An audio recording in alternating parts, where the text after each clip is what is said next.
Perkenalkan, nama saya Monica Senturi dengan NIM 2303053. Saya mahasiswi peternakan Fakultas Pertanian Universitas Sumatera Utara. Sedang berada di peternakan Bapak Nirmal, yaitu peternakan sapi. Oke Pak, boleh minta waktunya sebentar untuk diwawancarai. Jadi Bapak ini udah mulai beternak itu sejak tahun berapa Pak? Tahun 70-an, dari kakek dulu, kakek terus ayah, sekarang ya kita lah, turun menurun lah. Oke. Jadi selama Bapak itu beternak itu pernah gak sih Bapak itu punya rencana untuk mengembangkan usaha Bapak ini? Itu pasti memang harus kita kembangin sampai sejak ini, sampai nanti saya punya anak mau kembangin terus. Oke. Ini dia teman-teman peternakan dari Bapak Nirmal, yaitu peternakan sapi. Jadi Pak, ini jenisnya sapi potong atau sapi perah? Sapi perah, Sapi perah. kita masuknya sapi perah, Oh, nggak jadi boleh sapi potong. ini rasnya apa Pak? Kalau ini mental Marlboro, Oh. kalau yang lainnya ya lembu udah blasteran lah, ada blaster lembu Istilahnya gitu. Brahman, ada lembu-lembu campur, lembu apa campur lah, tapi bukan lembu suntik pastinya. Kalau lembu suntik itu kan dia nggak bisa kena panas terlalu lama. Kalau ini kerbau, yang lain ini bisa. Kalau itu kerbau, sapi kerbau namanya. Ini kan biasa orang bilang sapi kerbau. Jadi ini apa namanya? Pakannya apa Pak? Makanya rumput ini, rumput sama ada nanti kita buat konsentrat. Oh, minta. Nah, kasih konsentrat pulang dari Yangon gitu kayak ini nanti dikasih konsentrat. Pakan tambahnya, pakan kering. Iya, iya. Jadi dikasih itu. Itu untuk susu nanti. Terus ini produksi susunya per minggu lah? Enggak, setiap hari. Atau setiap hari gitu? Setiap hari. Oh, Setiap hari produksi susu. berapa liter? Ya paling kecil di satu ekor lembunya tuh bisa 5 liter. 5 liter? Itu satu ekor. Itu biasa kita peresnya tuh diambil susunya 2 kali, pagi sama sore. Biasanya Bapak Sore di siang harinya itu jam 3. biasanya tuh Bapak tuh apanya menjualnya kemana Pak? Jualnya kita di rumah. Kita ada yang datang kemari ngambilin. Sebelumnya dulu pernah kita muter gitu cari customernya gitu. Belakangan udah nggak jual keluar lagi, di rumah aja.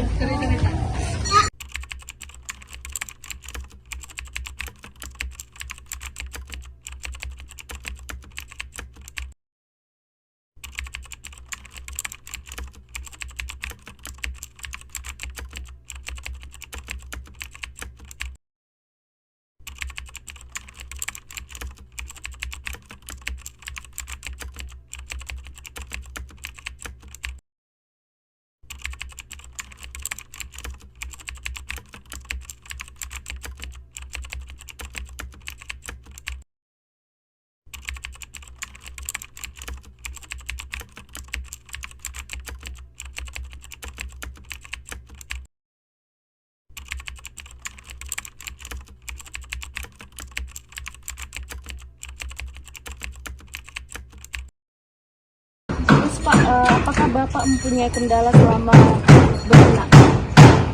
Punya kendala? Kendala ya, paling ya kalau dia sakit, paling gitu doang. Terus bagaimana Bapak itu bisa menyelesaikan masalah tersebut? Ya, kita kasih obat, cari obatnya, penyakitnya apa, cari obatnya, kita kasih obat. Kayak waktu itu kan ada PMK itu, Iya. ya itu kita kasih vaksin, sama ada obat PMK juga ada itu, kita suntikan itu. Jadi Bapak ini itu punya rencana untuk mengembangkan usaha peternakannya dengan menambahkan bibit-bibit ternaknya. Kemudian ada satu kendala yang didapat oleh Bapak ini dalam melakukan perencanaannya, yaitu adanya penyakit yang sering menyerang sapi-sapinya tersebut.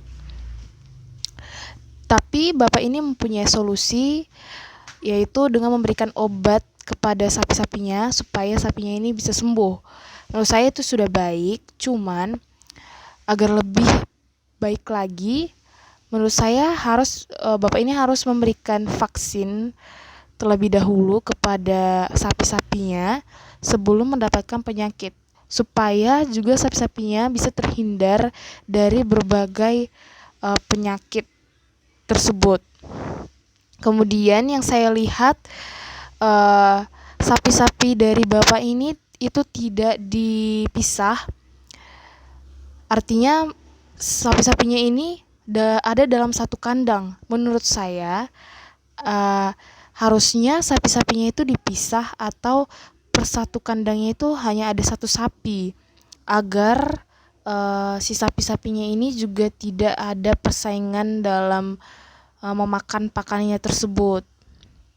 Kemudian ketika salah satu dari sapinya ini terjangkit penyakit, maka sapinya yang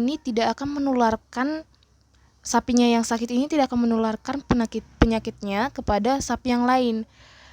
Maka akan terjaga yang namanya kesehatan dari si ternak tersebut. Kemudian Bapak ini juga harus memperhatikan manajemen sanitasi, biosafety, dan juga biosecurity-nya. Dengan memperhatikan kebersihan kandang, kebersihan si ternaknya, supaya terhindar dari penyakit. Karyawan Bapak itu ada berapa sih? 1 orang. Apakah Bapak itu membuat pembagian tugas terhadap karyawan Bapak tersebut? Ya, kita bagi tugasnya, tapi di dalam bagian itu ya kita bantu. Yang mana tugas dia kadang kan waktunya nggak jumpa, kita bantu kerjanya. Kita ikut juga lah. Apakah karyawan Bapak tersebut sudah cocok atau mampu untuk menjalankan tugasnya? Sampai saat ini sih mampu.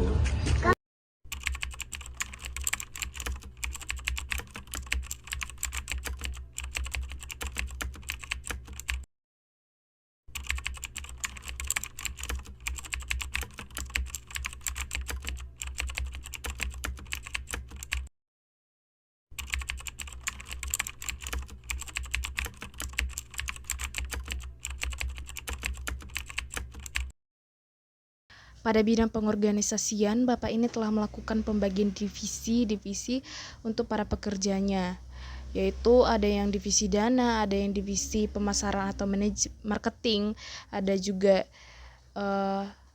untuk bawahannya ada satu karyawan atau pekerjanya bawahannya. Kemudian Bapak ini adalah pemilik atau ownernya. Karena peternakannya itu adalah tergolong backyard atau semi modern dengan profit menengah, dan juga para pekerjanya adalah keluarga. Cuman ada satu karyawan yang dipekerjakan oleh Bapak ini. Menurut saya pembagian divisi-divisi yang telah dibagi oleh Bapak ini sudah bagus. Hanya saja ketika karyawan-karyawannya sudah mendapatkan divisinya, dan pasti mereka sudah mendapatkan kewajiban atau tugas-tugas mereka masing-masing. Hanya saja yang saya lihat ada beberapa yang Bapak ini ada beberapa pekerjaan dari karyawannya yang Bapak ini kerjakan.